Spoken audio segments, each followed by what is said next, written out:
본 방송에서 제공하는 투자 정보는 투자 판단에 대한 조언입니다. 방송에서 제공하는 주식의 가치, 가격 상승 및 가격 하락에 대해서는 방송사에서 보장하지 않습니다.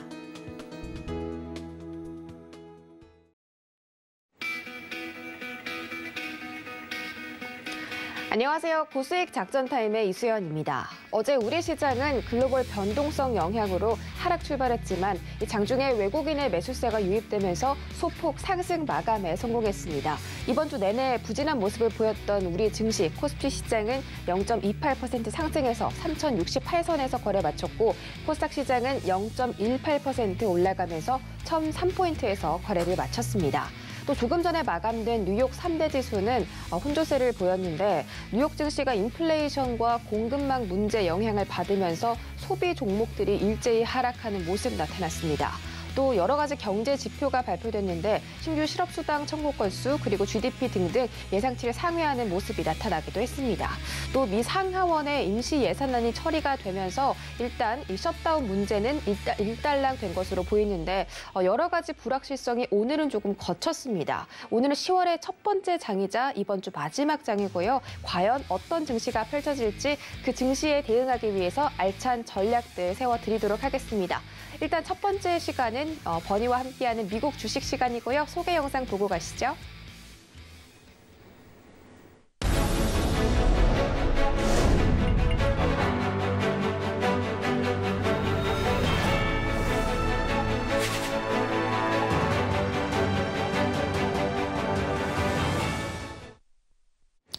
네, 첫 번째 시간 버나드 케인과 함께하는 미국 주식 시간입니다. 월가에서 38년 동안 트레이딩하셨고 구글링에도 나오지 않는 그런 정보들 저희가 이 시간에 담아드리고 있습니다.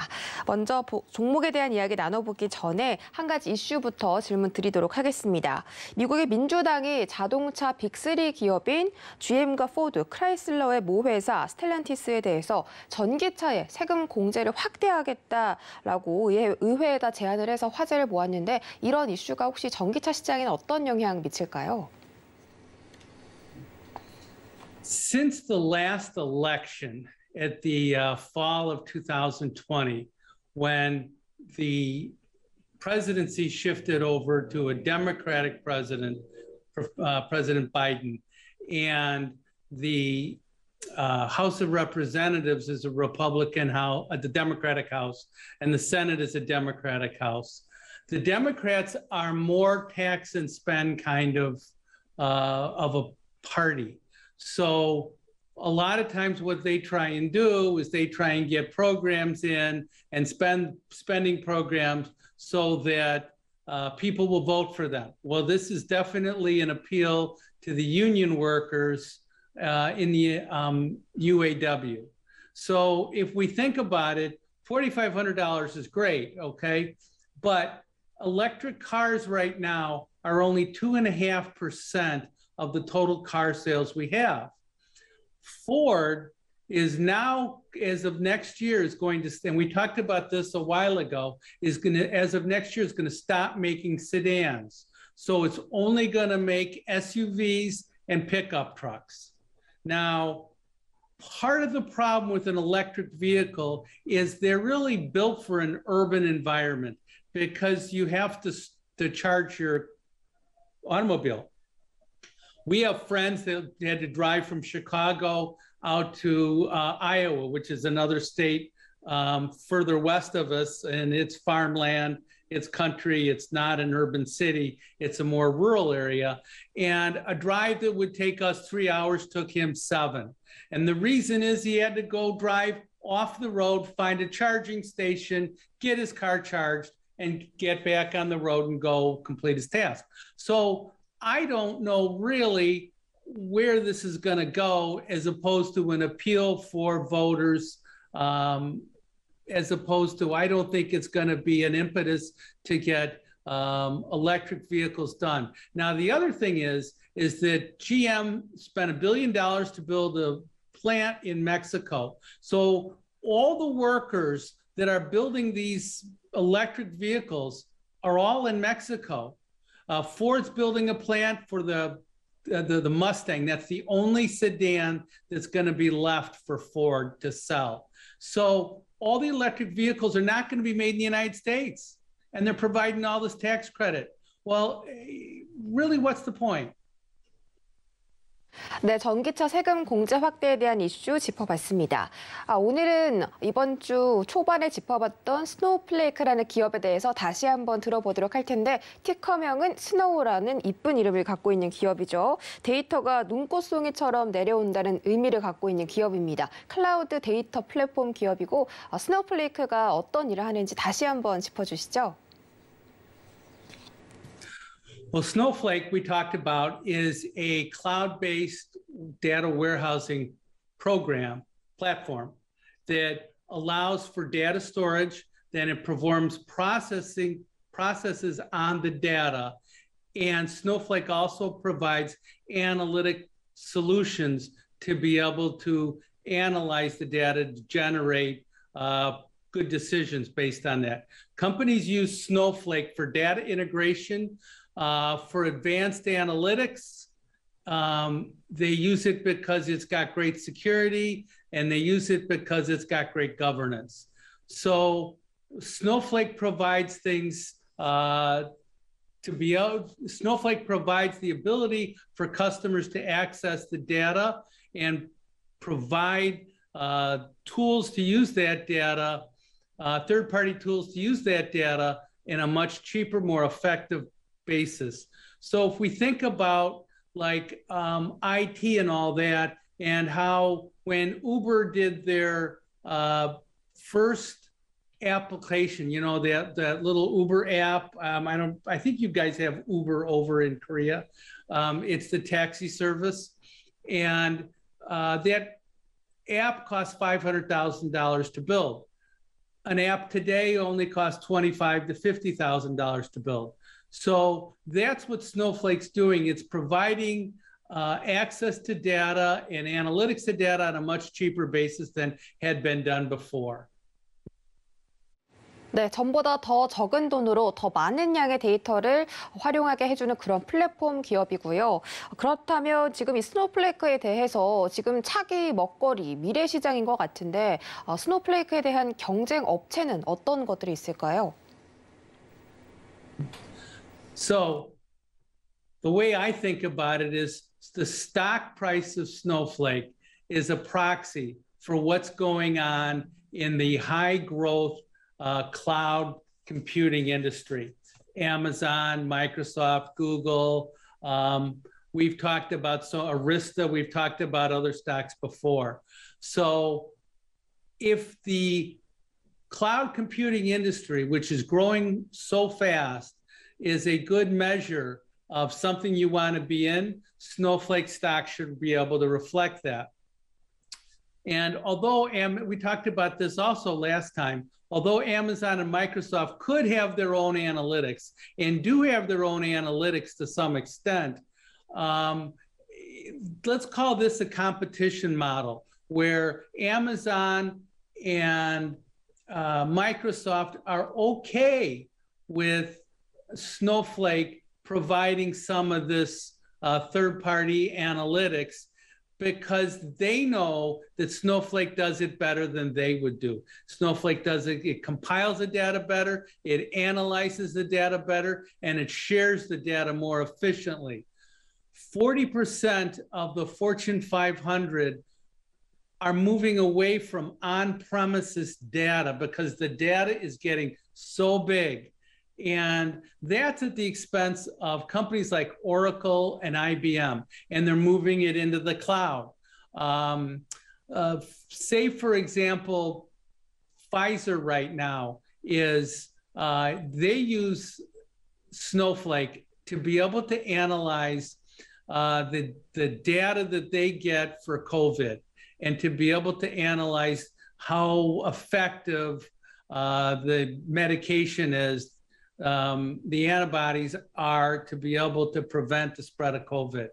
So, and we talked about it before, Upstart can be using data that's sold by somebody else, you know, stole by an insurance company, to be able to access that data. So you as an owner of your data, you as the customer, and you use Snowflake, other people can use Snowflake to be able to access your data. So you can sell that same data to other people and everybody's able to work on it at the same time.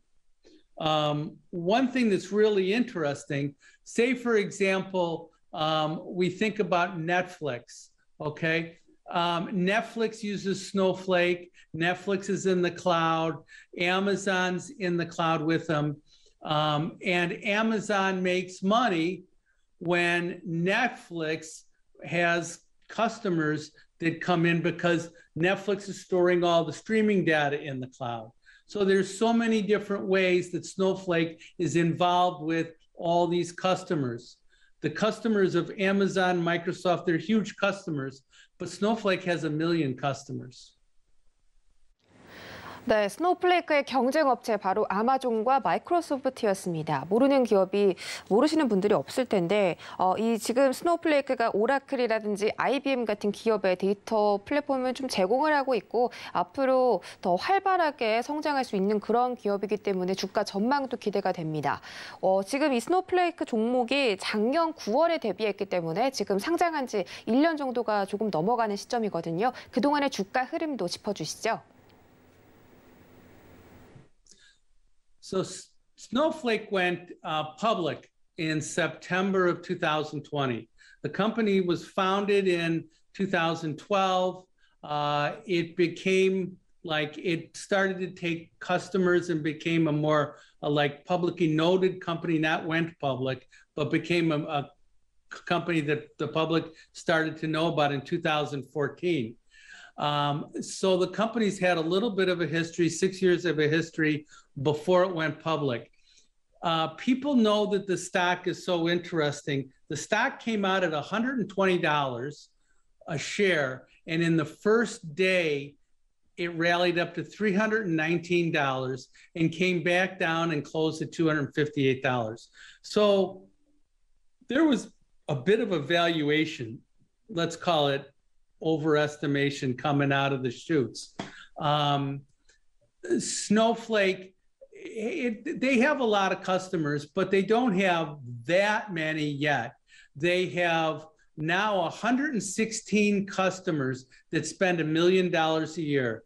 They added 12 more new customers last quarter. They added 8 a year ago. They added 27. I'm sorry, 8 a quarter ago. They added 27 last year. So they're still growing pretty quickly. If we look at the stock price in the last, say, I'm going to say since October of last year, you can see a bit of a rally here, and then the price declined, and now it started to rally back up. The price declined into May when a lot of software stocks got hurt. But if we look at where the stock has been just since April, May, now you can start to see that the company is more, it's gained its footing. People have been able to see it because it's been trading publicly now for almost a year, and the stock started to do well. If we compare it on this chart to the NASDAQ 100, just since that same period, you can see that there's a lot more volatility in Snowflake than there is in the NASDAQ, and it's started to catch back up. But I believe we want to measure Snowflake from the May lows and to be able to start to take a look at that. So that's the point where now I think things should start to be consistent. We've had almost a year. So many times we get involved, or the market experiences a company that starts out so strong, and then it almost, people start to worry about the valuation. They don't pay that much attention to it, and then within a year it starts to do better. If we look at and compare the stock to Google, okay, and we look at Snowflake as a percentage of Google's price, we can see here that Snowflake has underperformed Google all the way to August. But I think that tide's starting to turn, and Snowflake now is going to start to outperform the market. As long as we can say that That's a daily chart right there because we only have a year's worth of data, and the red line is a 100-day moving average. As long as I can stay above that 100-day moving average, I'm in a stock that's outperforming the NASDAQ. When I look at Amazon, so we took a look at two of their large cloud computing companies, and we can see now how Snowflake, again, starting in late July, has started to outperform Amazon. Same kind of thing. I think it's a very positive setup. When we look at the NASDAQ 100, we can see the same thing. It's actually started a little sooner in July. So I believe we want to stay with stocks that outperform the NASDAQ 100 because I think that's the benchmark that the market's really moving to because that's where the best returns have been. A NASDAQ 100 is composed of the S&P or as opposed to the Dow Jones. And if we can own stocks that outperform the NASDAQ, we're going to have a great portfolio. 네, 스노우플레이크를 구글과 나스닥 차트와 비교하여서 지금까지 어떤 주가 흐름을 가졌는지 체크해봤습니다. 그렇다면 앞으로는 어떤 주가를 형성할지도 궁금한데요. 주가 전망도 함께 짚어주시죠. Well, I never really know where things go in the future per se. I just want to collect good stocks and have them do better. But if you ask me to bet, I would say no. I would say, I think the stock's going up. And I don't think the stock's going to set back. And I think the last year was the difficult time for Snowflake because it had to get its valuation centered. And now it's starting to outperform. So if we believe that Amazon and Walmart are going to, Amazon and Microsoft are going to start to outperform the market, then Snowflake, which I think is going to outperform Amazon and Microsoft, I think that stock's just a buy. That's my stupid opinion about where I think the thing is. I think it's going to go higher by the end of the year, and I don't believe we're going to see 184. 네, 지금이 저가 매수의 기회다라고 말씀해 주셨습니다. 올해 말까지 조금 더 큰 주가의 상승을 예견하고 계시고요. 그렇다면 마지막으로 스노우플레이크에 대한 투자 포인트까지 짚어주시죠. Well, let's say we like the cloud computing industry because I think the cloud computing industry is where we're going to be for the next 5 to 7 years. And that's why Amazon has done so well and Microsoft has done so well in the last 5 years because they've become cloud computing companies. Snowflake is special because what it does is it can take widely fragmented data and allow customers to gain insight to that data to make good decisions without having a big IT staff and without having to have a lot of query language experience. So I think Snowflake's a big innovator. And one of the things I haven't talked about before, the market capitalization of Snowflake is $97 billion.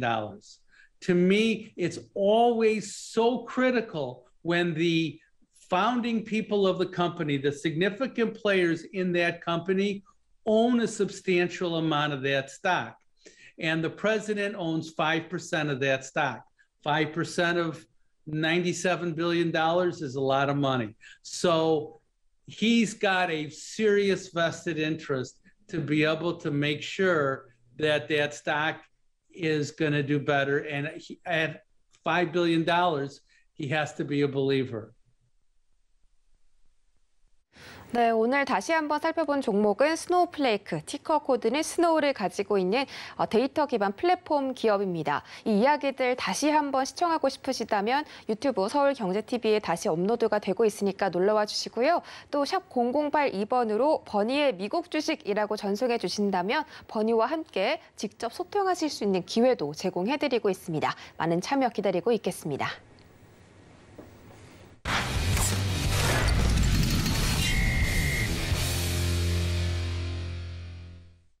네, 이번 시간은 이성웅의 작전 키워드 시간입니다. KTB 투자증권 이성웅 과장과 함께합니다. 안녕하세요. 네, 안녕하십니까? 네, 반갑습니다. 첫 번째 키워드 바로 확인할게요. 네, 오늘의 첫 번째 키워드 글로벌 배터리 쩐의 전쟁 서막입니다. 폭스바겐과 도요타가 이달 발표한 전기차 배터리 투자 규모가 57조 원이나 된다고 하는데 이 글로벌 자동차 1위, 2위 기업들이 전기차 배터리를 자체 생산하겠다라고 선언했습니다. 이에 따라서 K 배터리 업체들 지금 경쟁력이 불붙고 있는데 이와 관련해서 오늘 들고 와주신 종목이 포스코 케미칼이죠. 어떻게 한번 생각해 볼까요? 네, 우선 포스코 케미칼은 우리나라에서 양극재와 음극재 동시에 생산하는 그런 유일한 어떤 기업이라고 좀 볼 수 있겠는데, 우선 포스코 케미칼 같은 경우가 다른 전기차 배터리, 그러니까 2차 전지 소재 업체들 중에서는 주가가 크게 좀 많이 오르지 않았습니다. 첨보, 다시다시피 첨보, 후성 같은 이 전해질을 만드는 기업 대비해서도 이 양극재, 음극재를 만드는 포스코케미칼의 주가는 제한적으로 올라갔다라고 좀 볼 수 있겠는데, 최근에 좀 상승 랠리가 좀 시작이 되는 모습입니다. 시장이 약간 변동성이 심했을 때도 꾸준하게 안정적으로 주가 상승세를 유지하고 있는 상황이라고 볼 수 있겠는데요. 역시 이 포스코케미칼의 장점은 이 양극재, 음극재에 대한 실적에 대한 기대감이고, 기대감뿐만 아니라 이 영업이익에 대한 부분이 바로 지금 추정치가 높아지고 있고 잘 예상대로 가고 있다라고 좀 판단되고 있습니다. 우선 이 양극재 매출 같은 경우에 포스코케미칼은 2020년에 기준 봤을 때도 이 4만 톤 규모의 양극재 생산 능력을 2025년에는 27만 톤, 2030년에는 40만 톤까지 확대할 계획이라고 좀 밝혔는데요. 이 국내에 봤을 때도 주요 고객사를 봤을 때도 안정적인 기반을 지금 갖고 있다라고 볼 수 있겠고요. 음극재 같은 경우에도 이 관련 시장 성장에 대한 수혜가 많이 좋습니다. 이 2020년에 4.4만 톤 규모에서 2025년에는 17만 톤까지도 확대될 것으로 지금 보여지고 있고요. 향후에는 M&A를 통해서 인조 흑연과 또 실리콘 첨가제 시장에서 진출할 거 예상되면서 이 포스코 케미칼의 이 실적에 대한 기대감은 더욱더 높아진다, 이렇게 좀 정리할 수 있습니다. 네, 포스코 케미칼에 대해서 한번 알아봤습니다. 두 번째 키워드도 만나보시죠. 네, 두 번째 키워드 반도체 비관론에도 SK 하이닉스 실적 기대입니다. 미국의 최대 메모리 반도체 기업이죠. 마이크론이 이 재고 자산 축소에 나섰다고 합니다. 통상 이렇게 제조사가 재고 자산을 축소하는 것은 향후 수요가 불확실성이 있기 때문이다라는 그런 관측인데 이렇게 악재가 있음에도 불구하고 어제 SK 하이닉스는 3%대 상승세로 마무리 지었습니다. 이제 10월 달부터 본격적인 3분기 실적 시즌이 이어지는데요. SK 하이닉스 주가 전망 짚어주시죠. 네, 시청자분들께서도 SK하이닉스 고민이 많으실까 생각이 되고 있는데, 우선 지금 현재 이제 반등할 시기다, 실적이 좋다, 이렇게 단언하는 것보다도 이 과거 매도에 의한 주가 하락에 대한 부분에 있어서 확실히 저평가 구간은 맞다라고 좀 판단이 되고 있습니다. 그런 점에서 어떤 소량이라도 분할 매수 관점으로 좀 접근하는 것도 나쁘지 않다라고 생각이 되고 있고요. 우선 SK하이닉스의 3분기 실적에 대한 부분은 예상치는 점점 증가하고 있습니다. 다만 이때 이 피크아웃에 대한 우려 부분 같은 경우가 이 4분기, 내년 1분기에 대한 부분에 있어서 우려감이 나타나는 부분인데요. 그렇기 때문에 3분기 영업이익에 대한 영업이익은 이 2분기 대비해서도 50% 이상 올라갈 것으로 보여주고 있는데, 이런 호재 부분이 주가 좀 반영이 잘 안 되고 오히려 지금 업황 고점에 대한 우려 부분이 주가를 또 뒤덮으면서 주가가 하락세를 지속했다라고 볼 수 있습니다. SK하이닉스에 대한 부분에 있어서 지금 현재는 어떤 IT 업종의 이 반도체 사이클에 떨어지는 게 아니라 우선 코로나 사이클이라고 생각이 됩니다. 재고 조정이나 여러 가지 공급 부담에 대한 우려감이 있긴 하지만 실질적으로 발주량이나 여러 가지 면에서 봤을 때는 우려할 수준까지는 아니다라고 좀 생각이 되고 있고요. 그렇기 때문에 이 3분기 실적에 대한 긍정적인 전망이 더 4분기와 내년 1분기에 대한 부분보다도 더 확실한 어떤 좀 모멘텀이 더 될 가능성이 크기 때문에 이 최근의 주가 하락에 대한 부분에 있어서 매수 관점으로 접근해도 나쁘진 않다 이렇게 말씀드릴 수 있습니다. 네, SK 하이닉스만이 가지고 있는 개별 이슈보다는 지금 이 반도체 시장의 피크아웃 우려 때문에 SK 하이닉스가 오히려 저평가를 받고 있다. 지금은 저가 매수의 기회다라고 짚어주셨습니다. 자, 오늘 장에서 주목해 볼 만한 종목도 한번 살펴보도록 할게요. 지금 게임 업계들의 좀 부진한 모습을 보여주고 있습니다. 우리나라 게임 빅3 기업이죠. 넷마블과 넥슨 그리고 NC소프트가 있는데 그중에서도 넷마블이 홀로 좀 순항을 하고 있다고 합니다. 이 해외 게임 업계를 노린 그런 게임 업체들만이 지금 이 시장에서 살아남는 모습인데 어제 넷마블의 주가도 3% 넘게 상승 마감했죠. 넷마블 어떻게 짚어볼까요? 네, 우선 넷마블 같은 경우도 이 좋은 점이 우선 투자 자산 카카오 그룹주들을 매각하면서 이 부분을 이 스피넥스 같은 다른 쪽으로 투자를 부분을 활발하게 하고 있다. 한마디로 이 M&A의 정석을 보여주고 있지 않나 이렇게 판단되고 있습니다. 그렇기 때문에 넷마블에 대한 기업 가치나 여러 가지 면에서도 상향 조정이 좋을 거라고 지금 생각이 되고 있고요. 지난 8월이죠. 글로벌 출시한 이 마블 퓨처 레볼루션이 초기 성과에 비해서 순위 좀 하락이 좀 나타났지만 하지만 역시 넷마블의 제2의 나라죠. 한국과 일본, 대만에서 꾸준히 상위권 매출 순위를 유지하고 있기 때문에 이 넷마블에 대한 관심을 계속 가져야 된다라고 판단되고 있고요. 연내에는 세븐나이츠 2 그리고 이 세븐나이츠 레볼루션이죠. 이런 부분에 있어서 출시가 예정되어 있기 때문에 신작 게임 출시에 대한 주가 프리미엄을 받을 가능성도 크다라고 좀 생각이 되고 있습니다. 물론 이제 투자 자산 매각 때문에 게임 사업 가치가 좀 떨어질 수 있다라는 의미가 우려가 좀 있긴 하지만 인수했던 스피넥스 게임의 그 가치는 게임 사업의 실적은 올해 실적은 더 좋아질 가능성이 크기 때문에 제가 봤을 때도 넷마블에 대한 어떤 저가 매수 관점, NC소프트의 위시로 해서 게임 업체 전체적으로 좀 조정을 받았는데 올해 이 넷마블은 지금 현재 상태에서 저가 매수 관점으로 활용해도 괜찮다 말씀드립니다. 네, 넷마블도 지금 신작 게임 프리미엄 받을 가능성이 있기 때문에 앞으로 주가도 기대해 볼 만하다라고 짚어주셨습니다. 다음으로 알아볼 종목은 S-오일입니다. 최근에 국제 유가가 급등세가 대단했죠. WTI 가격이 오늘도 75달러 선에서 거래되고 있고 브렌트유 가격은 지금 80달러 부근까지 상승을 한 상태입니다. S-오일이 최근에 52주 신고가 경신했고요. 주가 11만 6,500원까지 터치했습니다. 지금 우리 시장이 한 이틀 정도 하락세를 겪었기 때문에 주가는 동시에 하락하는 모습이었는데 앞으로도 S-오일이 좀 상승 더 추가적으로 나올 수 있을까요?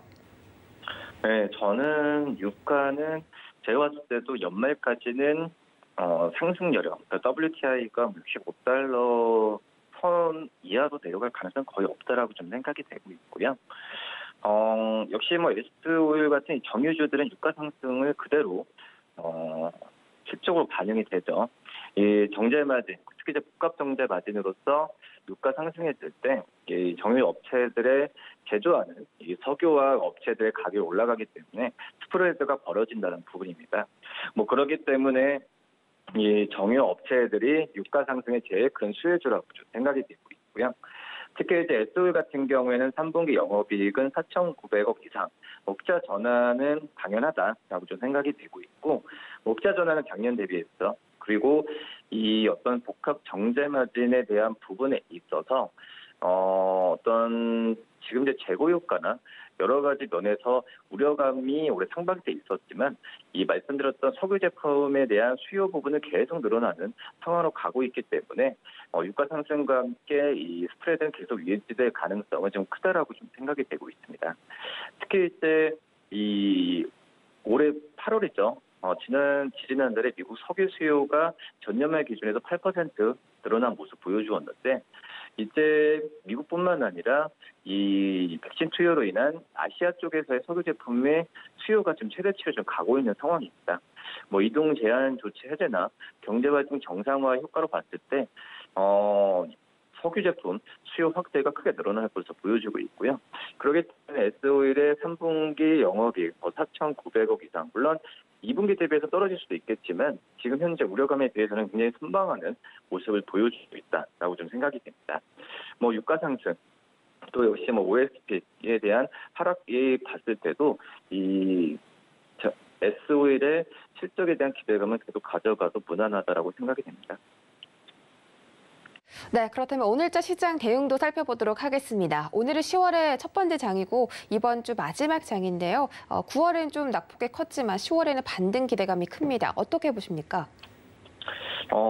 우선 장밋빛 전망을 내실 수는 없는 상황이죠. 다 아실 거라고 생각이 되고 있는데, 지금 현재 봤을 때도 이 금리의 방향성이 아니라 속도 문제입니다. 그렇기 때문에 9월에 FOMC 이후에 페이퍼런 이슈는 상당히 소화했지만 이 고인플레이션에 대한 이 고착화 가능성에 대한 부분에 있어서 이 금리 인상이 조기로 되냐라는 부분에 있어서 시장은 10월 달에 이 부분이 좀 키포인트지 않을까라고 생각이 되고 있고요. 지금 현재 봤을 때도 이 주식시장에 환율이나 여러 가지 부담을 주는 요인이 일부는 좀 해소됐지만 단기적 지금 전체적으로 해소된 건 아니기 때문에 시장 조심스럽게 접근해야 된다.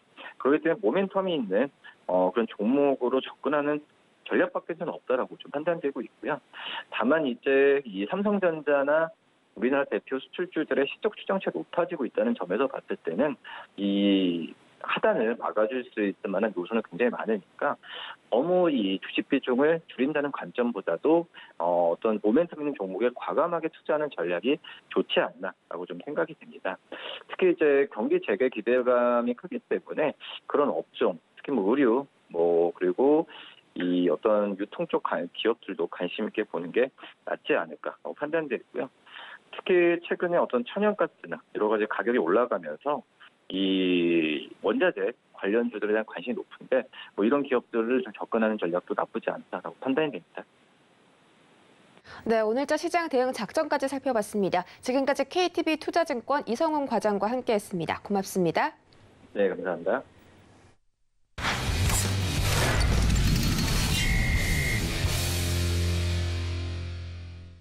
이어지는 시간 허반석의 작전 리포트 시간입니다. 허반석 전문위원 바로 인사드리겠습니다. 안녕하세요.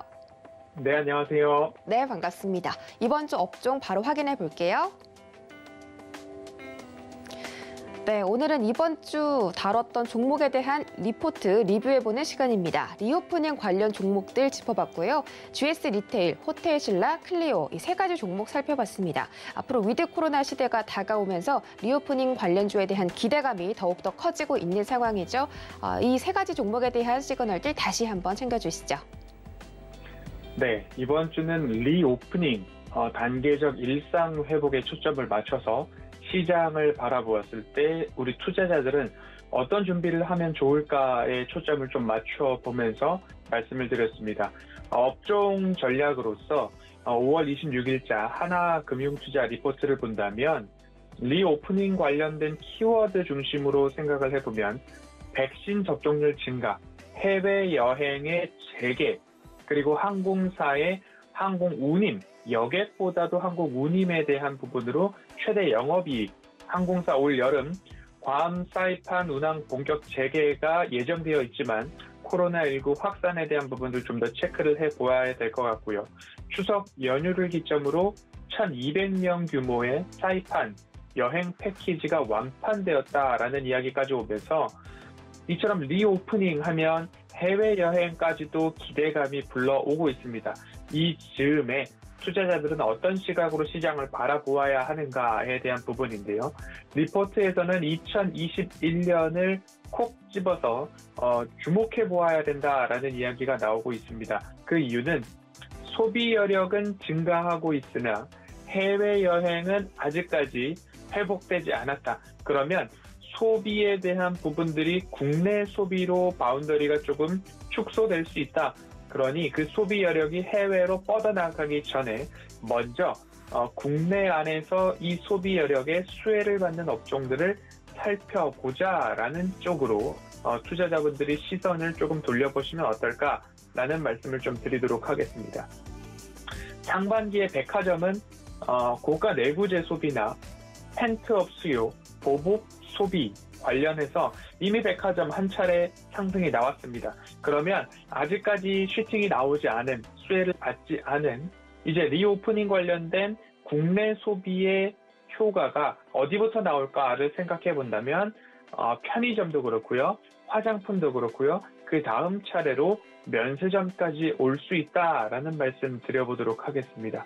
하반기 자유로운 출입국이 일어난다면, 그리고 내년부터 그 실적이 반영된다면 면세점까지 볼 수 있다라는 말씀을 드리고요. 그 이전에 먼저 리오프닝하면 국내 유통, 편의점, 대형마트 좀 살펴보시면 좋겠다는 말씀 드려오고 있습니다. 앞으로 섹터별로 본다면 백화점, 대형마트, 편의점, 면세점 볼 수 있을 것 같고요. 또 하나는 화장품, 그리고 여전히 사상 최대 이익을 달성하고 있는 대형 항공사까지 보면 좋을 것 같습니다. 종목별로는 말씀을 드렸죠. GS 리테일, 호텔신라, 화장품으로는 클리오, 화수 목요일 보았고요. 신세계, BGF 리테일, 그리고 롯데쇼핑, 롯데하이마트, 아모레퍼시픽, 코스맥스, 연우까지도 살펴보실 수 있는 기업들이다라는 말씀드리고, 화요일 살펴보았던 GS 리테일입니다. 편의점, 슈퍼마켓의 매출 비중이 90%를 넘어가고 있고, 호텔도 2.2%의 매출 비중인데 앞으로 단계적 일상 회복에 따라서 좋은 전망도 해볼 수 있겠다라는 말씀을 드릴 수 있겠고요.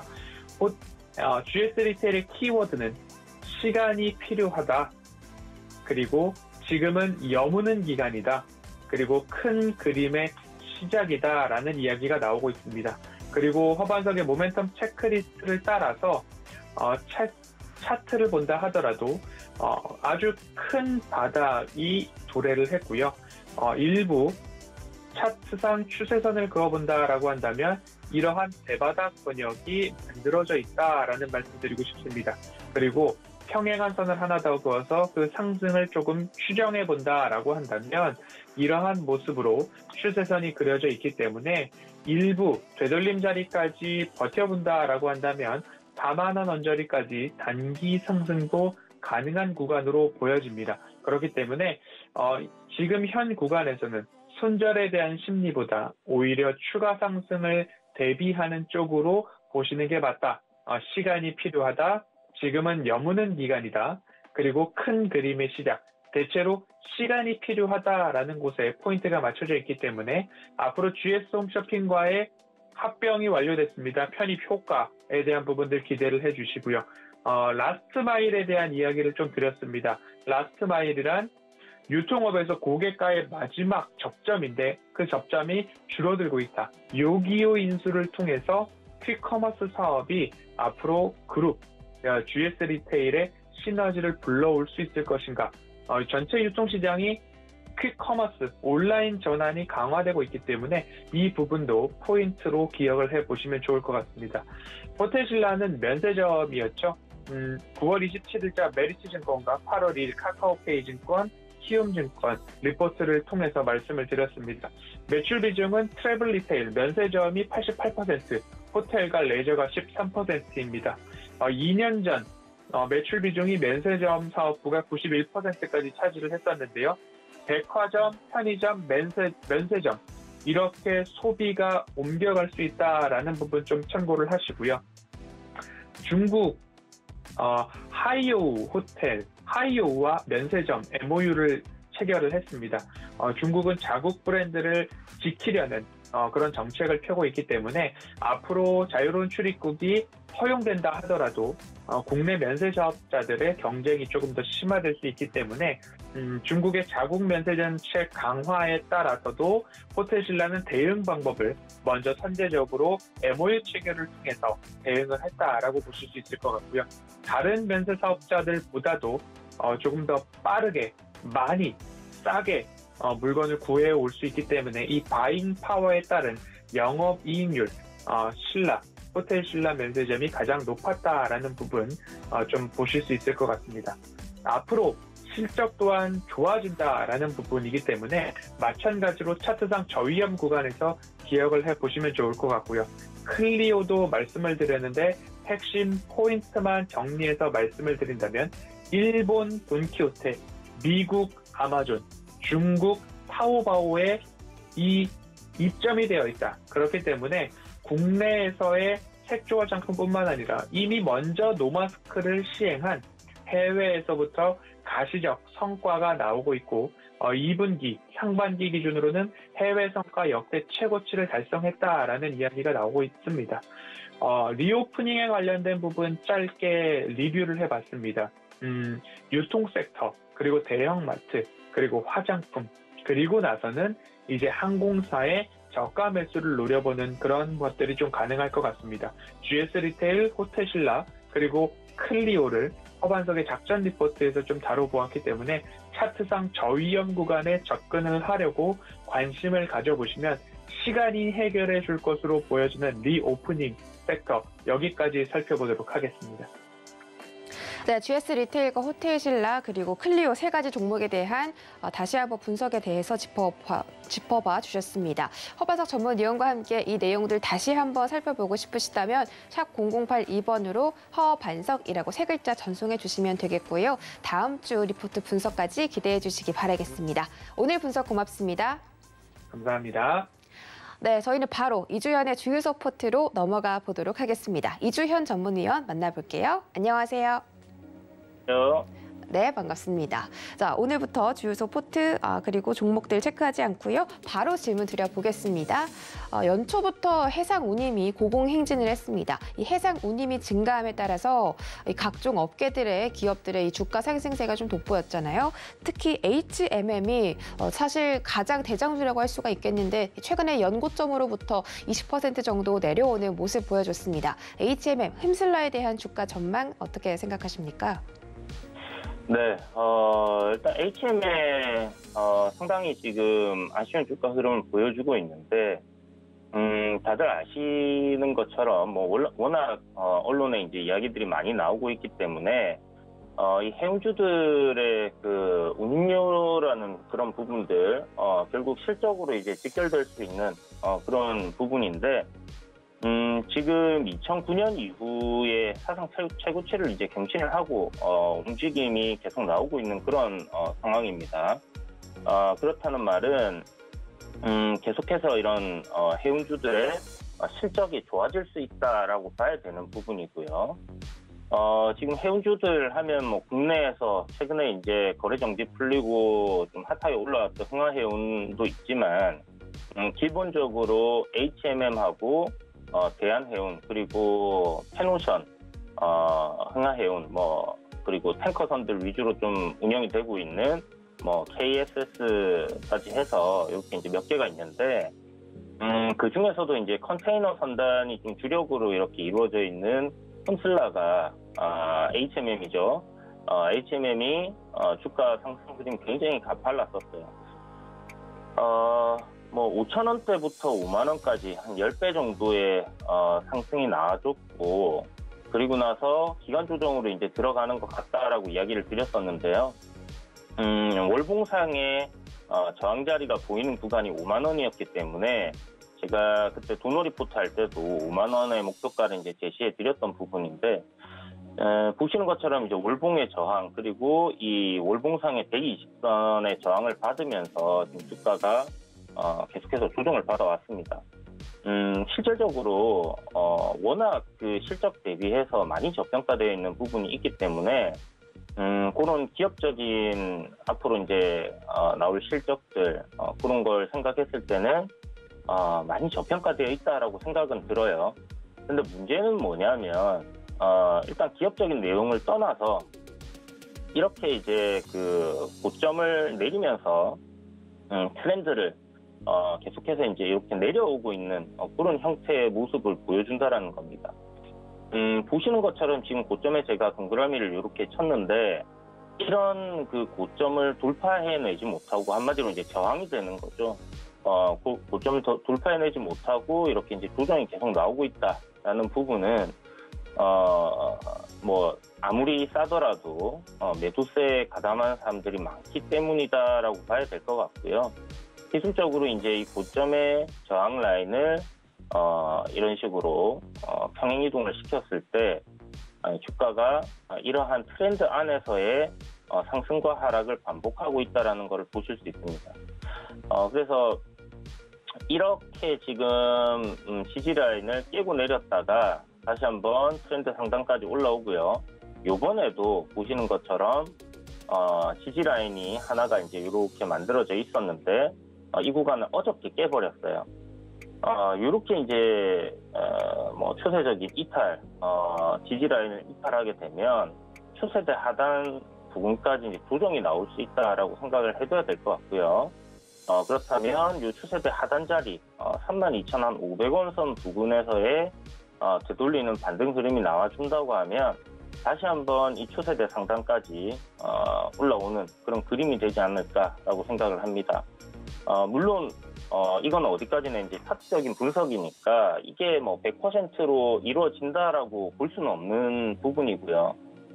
하지만 대략 이런 추세대 하단 자리에서는 반등이 나오는 경우가 많은데 우리 이제 생각해봐야 되는 부분이 결국 실적적인 부분에서는 분명 기업이 저평가되어 있고 실적이 굉장히 큰 폭으로 좋아질 수 있다라는 부분은 변함이 없다라는 겁니다.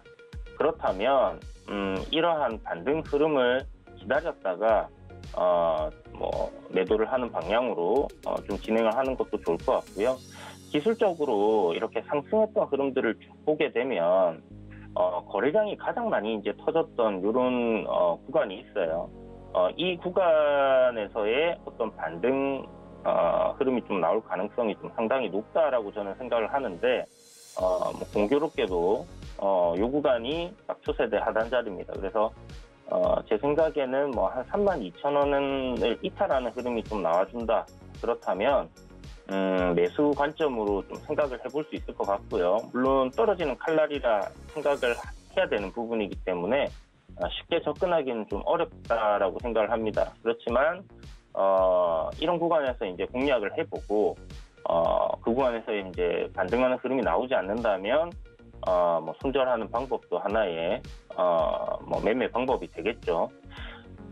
그동안에는 이 트렌드를 계속해서 뭐 지켜주는 그런 흐름들이 이어져 왔기 때문에 거기에 대한 뭐 전략을 짜서 진입을 한다라고 생각했을 때는 나쁘지 않은 방법이 되지 않을까라고 생각합니다. 그래서 3,200원이라는 구간을 한번 생각해 보시고요.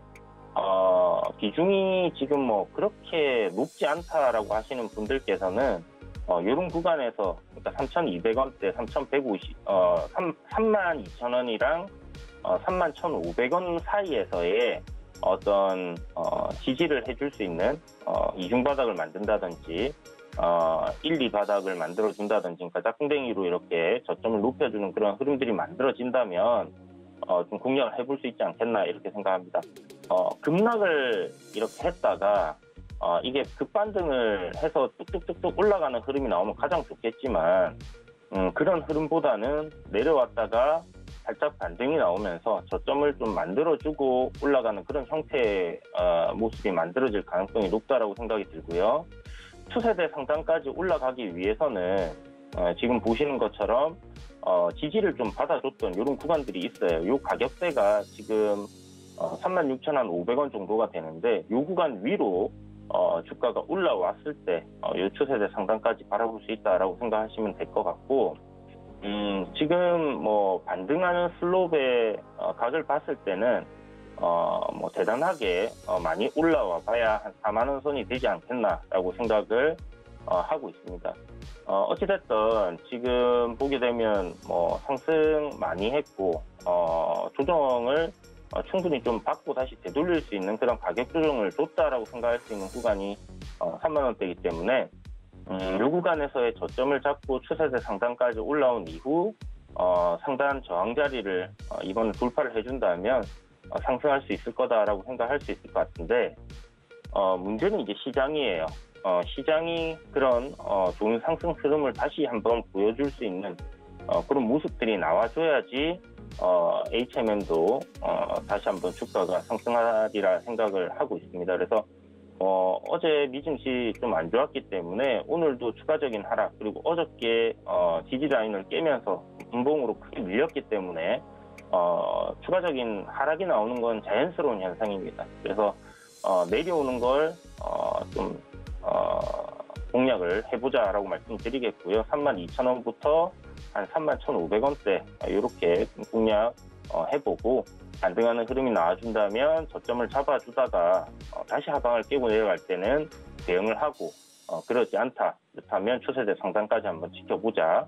그리고 추세대 상단에서의 돌파 여부는 그때 가서 다시 방송에서 한 번 더 말씀드리도록 하겠습니다.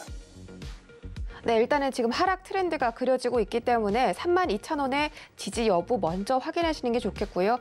앞으로도 상장할 것이라는 그런 의견은 변함이 없으시다. 라고 정리해 보도록 하겠습니다. 오늘 분석도 고맙습니다. 네, 감사합니다. 네, 1시간 동안 고수익 작전 타임에서 미증시부터 국내 증시까지 다뤄봤습니다. 저희는 잠시 뒤 개장하는 순간포착 매매 시그널에서 만나도록 하겠습니다. 고맙습니다.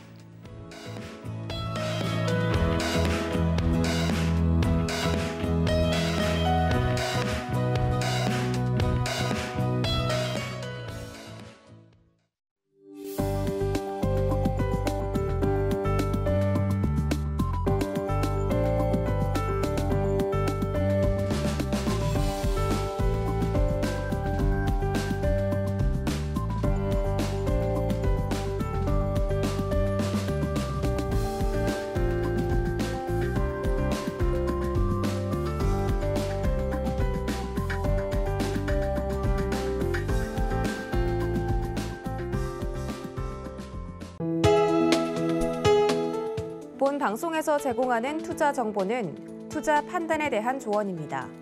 방송에서 제공하는 주식의 가치, 가격 상승 및 가격 하락에 대해서는 방송사에서 보장하지 않습니다.